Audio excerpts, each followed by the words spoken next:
Hi everyone, I'm Haley with Neuhaus Education Center. Today I'm going to walk you through a new concept introduction for an accurate and automatic reading lesson plan. First, let's look at our Aar Reading Routine. Hopefully you have something similar posted in your classroom. You'll notice here that the new concept introduction is the first component of our reading routine, and it should only take 2 to 3 minutes. Make sure you refer to your poster of your reading routine throughout your lesson so that students know which component you're on. What is the purpose of a new concept introduction? Well, a new concept introduction is going to explicitly teach the relationship between a sound and a symbol. And the way that we do this in AAR is through auditory visual discovery.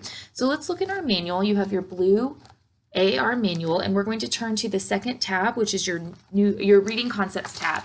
And the one I'm going to use today is on page 16. I'm going to be looking at concept 19. H is pronounced H. It's at the bottom here of page 16 if you'd like to follow along. What we do for a new concept introduction is first we're going to do auditory visual discovery.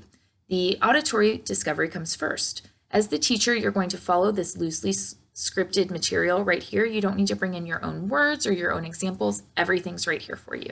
So in the auditory discovery, you are going to say the discovery words out loud. The discovery words are listed here in introduction.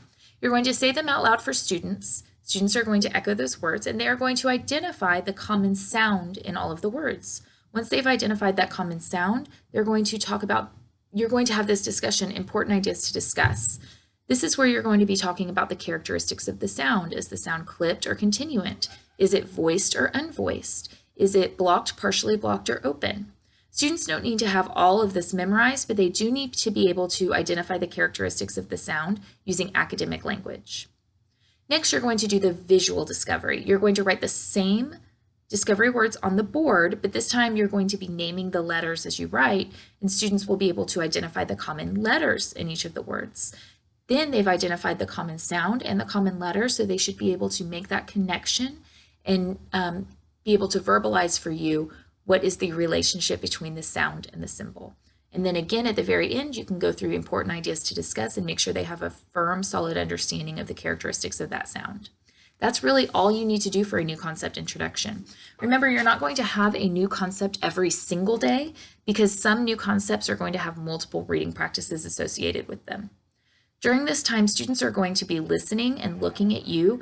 You might need to refer to look at my mouth so that they can see how the sound is pronounced in your mouth. And then they're going to be calling out answers using the academic terms that they've learned. Remember, you can refer to the introduction section of your AAR manual for more information.